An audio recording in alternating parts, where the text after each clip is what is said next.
जय हिंद दोस्तों, मैं महेंद्र शर्मा स्वागत करता हूं वन वर्ल्ड हिंदी में आपका। उम्मीद करता हूं आप खुश और स्वस्थ हैं।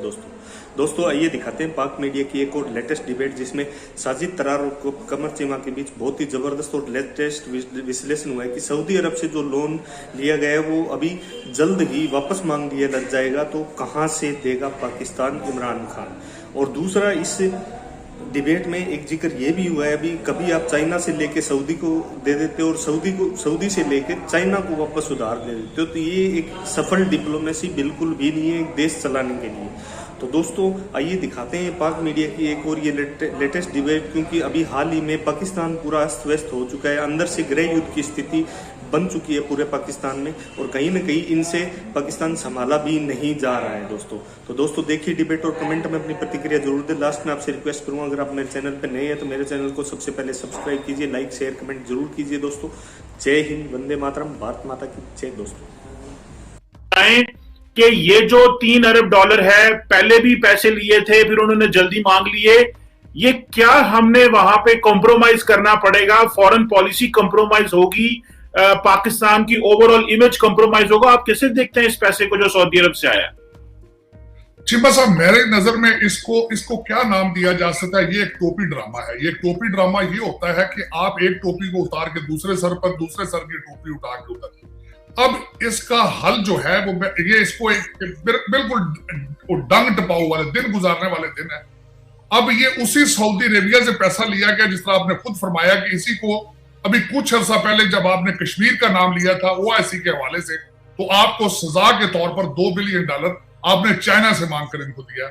आज खान साहब 3 रोजा दौरे पर माहौलियात की मीटिंग अटेंड करने के लिए सऊदी अरेबिया गए और वहां जाके मिन्नत समाजिश करके ये पैसा ले आए। 3 बिलियन अकाउंट रखेंगे, 1.2 बिलियन जो होगा किस्तों पर आपको पेट्रोल मिलेगा, गैस मिलेगा।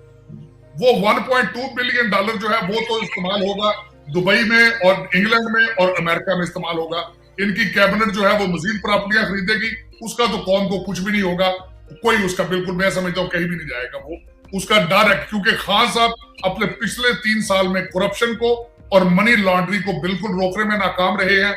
उसका कोई, मैं समझता हूँ उसका फायदा नहीं। अब ये यहाँ पे कुछ चीजें जो इस दफा ये जो पैकेज लिया गया है कौम को सही तरीके से नहीं बताया गया। ये एक शॉर्ट टर्म बेसिस पे उन्होंने डिपॉजिट कराया है जब तक आईएमएफ आपको पैसे नहीं देते। इसका मतलब ये सिग्नल जा रहा है कि आपको आईएमएफ भी हार्ड टाइम दे रहा है, वो भी, उनको भी आपसे एतमाद उठ चुका है। हालांकि आपने पेट्रोल की और बिजली की कीमतें बढ़ाई हैं, इसके बावजूद वो कंडीशन पे कंडीशन। अब यहाँ पे जो आपने फॉरेन पॉलिसी के हवाले से जो बात की है, अब आपको सऊदी अरेबिया से डिक्टेशन लेनी करेगी जब तक ये पैसे वापस नहीं जाते। फॉरेन पॉलिसी के बारे में मेरा पहले भी कंफ्यूजन, ना सिर्फ मेरा, पूरी दुनिया का कंफ्यूजन है कि आपकी फॉरेन पॉलिसी आपको खुद पता नहीं है कि वो क्या है, आप किस कैंप में है, अगर आया और आपके पास कैंप भी है या नहीं है। ये बिल्कुल आप बार बार इस चीज का तज्जिया करते हैं। मैंने पिछले आपके सेगमेंट में भी, जिस तरह हमने वो CNN का आर्टिकल डिस्कस किया था कि America is using your air space with your permission, but now you wanted to sign the memorandum of understanding. उस आर्टिकल ने आपकी फॉरेन पॉलिसी की धज्जियां उड़ा के रख दी हैं। एक ह्यूज कंफ्यूजन है कि you have no control over your air space और ऑन योर फॉरेन पॉलिसी और ऑन योर बाउंड्रीज और बॉर्डर्स। तो इन हालात में अगर देखा जाए, और मैं चीमा साहब आपके देखने वालों को एक चीज बताना चाहूंगा जो कि मेरे लिए बहुत ज्यादा तशवीश की बात है। पाकिस्तान को अगले 3-4 सालों में $14 बिलियन का लोन जो है वो वापस करना है।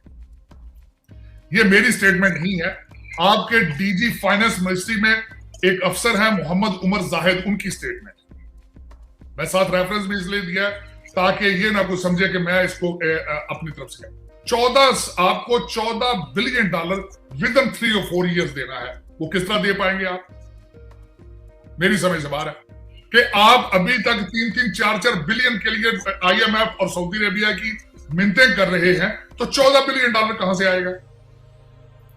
आपका मैं बताता हूं, ये आपको ब्लूमबर्ग ने कहा है कि रुपया जो है, रुपया इस वक्त आपकी एशिया की जो सबसे बुरी करेंसी कंसिडर की जा रही है उसमें रुपया है। आपका कुछ रेट है, लेकिन आपके मार्केट में ऑलमोस्ट 175 का बिक रहा है, दिसंबर तक इसकी प्रेडिक्शन की जा रही है $200 पे जाने की। अगर ये हालात आपके चल रहे हैं तो आप किस डायरेक्शन में हैं?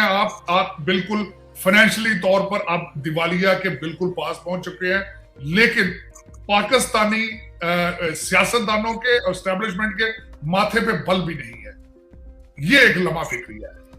कोई फिक्र नहीं है कि हमने मनी लॉन्ड्रिंग किस तरह रोकनी है, अपनी काबीना की टेबल के ऊपर अकाउंटेबिलिटी किस तरह करनी है। जो लोग बिलियंस ऑफ डॉलर लेके अमेरिका से पाकिस्तान से जो भाग रहे हैं उनको किस तरह रोकना है। बाहर से डॉलर लाना काम नहीं है मेरे ख्याल में चीमा साहब। इस वक्त बाहर से पैसा लाना काम नहीं है। पैसा यहां से निकल के जो दुबई और लंदन और जो पैसा अमेरिका में आ रहा है उसको रोकना बहादुरी है। और वो आपके जो करंट एडमिनिस्ट्रेशन, आपकी करंट लीडरशिप, रिगार्डलेस कौन सी लीडरशिप है, उसको वो रोकने से कासर है, वो नहीं रोक सकती। और देखें, मैं पहले कई दफा मैंने कहा है, जब एक मरीज को इमरजेंसी रूम में लाया जाता है चीमा साहब, सबसे पहले इलाज नहीं किया जाता, उसकी ब्लीडिंग रोकी जाती है। ब्लीडिंग रोकेंगे तो आप उसकी दर्द की दवा करेंगे। जब ब्लीडिंग नहीं रुकेगी तो आप उसको टाइनाल, एडविल, जो भी पैनाडोल दें, उसका कोई फर्क नहीं पड़ता। इस वक्त आपके इमरजेंसी रूम में पैनाडोल दी जा रही है, ब्लीडिंग नहीं रोकी जा रही। अब बाहर से दवाइयां लेके आ रहे हैं, लेकिन आपकी वो दवाइयां भी स्मगल हो रही हैं बाहर। आपकी ब्लीडिंग नहीं रोक रही है। जब तक वो नहीं रोकेंगे आप बिल्कुल सेहतमंद नहीं हो सकेंगे। बल्कि आपको आज तक, जो महीना पहले तक आपको अफगानिस्तान का फिक्र था, आपको अपना फिक्र होना चाहिए। आपके हालात इतने खराब हो चुके हैं, इंटरनल हालात, आपने पहले जिस तरह फरमाया टीएलपी का और कई आपके, एक मसला नहीं है, हजारों मसाइल हैं अंदर इंटरनल। लेकिन मैं एक्सटर्नल पे खासकर जो मैं ज्यादा समझता हूं, क्योंकि मैं वॉशिंगटन डीसी में बैठा हूं, I am seeing Pakistan from different I. आप एशिया पॉइंट ऑफ व्यू से देखते हैं, मैं यहां से बैठ के वर्ल्ड लेंस से देखता हूं कि दूसरे मुमालिक क्या कर रहे हैं। मेरे जो मुशाहिदे में, मेरी ऑब्जर्वेशन में, इंटरनेशनल मीडिया होता है कि वो क्या कर रहा है। Indian media, American media, British media और अल जजीरा किस तरीके से पाकिस्तान को डिफाइन कर रहा है। तो उस हवाले से मैं देख रहा हूं तो कोई अच्छी खबरें नहीं आ रही। बल्कि ये जो सऊदी अरेबिया से पैसे लेने, आपने बिल्कुल सऊदी अरेबिया से अब डिक्टेशन भी लेंगे, जहां वो चाहेंगे आप उस साइड पे जाएंगे, क्योंकि आप काबू आ चुके हैं। इस वक्त आप दो चीजों के नरगे में हैं। आप IMF के रेडार पर हैं और सऊदी अरेबिया के साथ चल रहे हैं। और सबसे बड़ी उसकी वजह ये थी कि चाइना आपको छोड़ चुका है, वो नाराज है आपसे। दासू डैम का प्रोजेक्ट रुका हुआ है, सीपैक का प्रोजेक्ट रुका हुआ है, और इस वक्त अफगानिस्तान भी चाइना के रडार पर नहीं है। तभी आपको इन दोनों दरवाजों पर जाने की जरूरत महसूस हुई है। लेकिन ये मैं शुरू से ये कहता रहा हूं कि देखिए, आपकी फॉरेन पॉलिसी इस तरह होनी चाहिए कि जिस तरीके से America completely in the camp of India और India in the camp of America, लेकिन उनकी खूबसूरती रिलेशनशिप की है कि जाकर रशिया से भी अपना रडार सिस्टम 400S उन्होंने खरीद लिया है, लेकिन उससे उनके अमेरिका के रिलेशनशिप भी डैमेज नहीं हुए। लेकिन उन हालात के लिए आपको जिस तरीके से मैंने कहा है कि वो अमेरिका के कस्टमर हैं, आप उनसे पैसा मांगते हैं, तो वो रिलेशनशिप तो डिफरेंट है। लेकिन अगर आप कोशिश करते तो आप बैलेंस कर सकते थे। आपने जिस तरीके से इसको हैंडल किया, आपने बल्कि आप उनको अमेरिका बैशिंग करते रहे हैं, आप उनको कहते रहे हमारे पास और चॉइसेस भी मौजूद हैं। तो वो फिर आप और चॉइसेस देखें, आप बताएं कौन को कि वो जो चॉइसेस जिनकी आप बात करते थे, आप उनको अवेल क्यों नहीं कर रहे आप। लेकिन ये कि अब इस वक्त आप अमेरिका के भी दरवाजे पर हैं, सऊदी अरेबिया के दरवाजे पर हैं, अफगानिस्तान पे लोग तवज्जो नहीं दे रहे हैं, और चाइना स्टेप बैक हो चुका है। तो ये इंटरनेशनल लेवल पे ये इस वक्त मसला है पाकिस्तान को। अब वो किस तरीके से इन्होंने ठीक करना है अल्लाह जानता है, क्योंकि करंट एडमिनिस्ट्रेशन अपना मैंडेट डिलीवर नहीं कर पा रही। और जो हल मैं भेजा देखता हूं, जो एक फंडामेंटल हल है इस सब चीज का, वो नेशनलिज्म है, और हमारे इन चीजों में नेशनलिज्म मौजूद नहीं। डॉक्टर साहब, एक बड़ी अहम बात आपसे एनालिसिस लेना है उसका, और वो ये है कि आपको पता है कि हमारे जो शौकत तरीन साहब हैं, फाइनेंस मिनिस्टर साहब थे पहले, और अभी उनको एडवाइजर किया गया है मेरा ख्याल है, और वो गए IMF ने बड़ी कंडीशन सख्त कर दी है।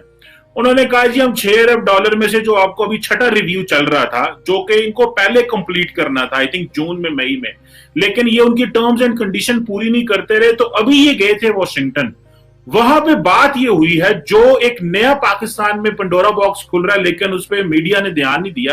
हमारे बड़े अच्छे दोस्त हैं शहबाज राना, एक्सप्रेस ट्रिब्यून में लिखते हैं और अपना एक्सप्रेस टीवी पे शो भी करते हैं, कामरान यूसुफ, और वो फाइनेंस के वाले, उन्होंने खबर दी।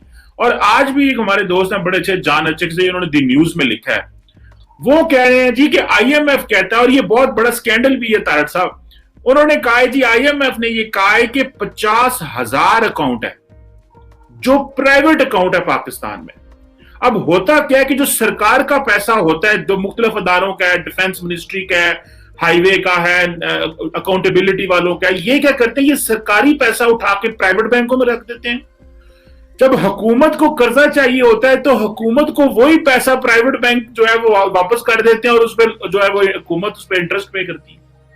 ये इतना बड़ा स्कैंडल, और ये पिछले कई सालों से, और आईएमएफ ने ये कहा है कि आप सिंगल अकाउंट चलाएं और ये सारे के सारे अकाउंट बंद करें, और ये पैसा जो है वो रखें सेंट्रल बैंक में, ताकि आपके एक्सचेंज रिजर्व भी रहे। अब अभी आपको पता है कि जो अभी हुकूमत ने जितना कर्जा लिया है उसमें से 6-7 अरब डॉलर प्राइवेट बैंकों से पाकिस्तान ने कर्जा लिया हुआ, जैसे बहुत सारे प्राइवेट बैंक है पाकिस्तान में, और वो सारे का सारा पैसा सरकार का पैसा होता है, जो ये सरकारी, अब वो सरकारी जैसे नेशनल बैंक से पैसा नहीं निकाल सकते, लेकिन सम हो ये पैसा निकाल कर प्राइवेट बैंकों में रख देते हैं।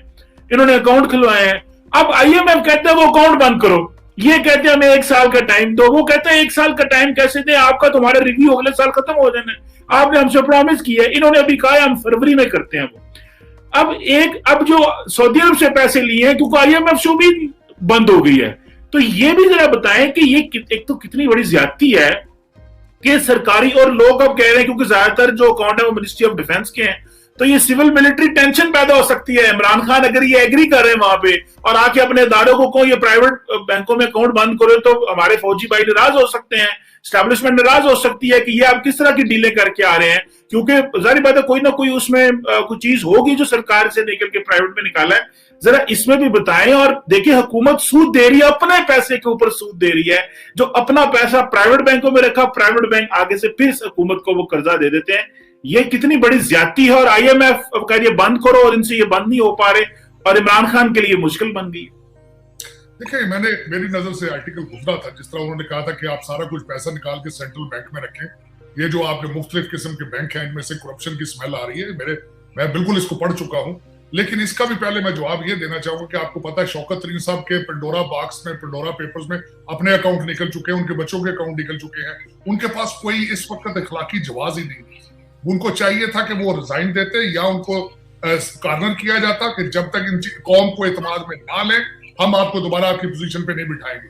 और दूसरा, आपने ये फरमाया जिस तरह बाकर साहब के अगले दिन मैनचेस्टर से स्टेटमेंट आई है, मैं अब सरप्राइज, अब शॉक, मुझे उनका बैकग्राउंड देखना पड़ गया है उनकी स्टेटमेंट की वजह से।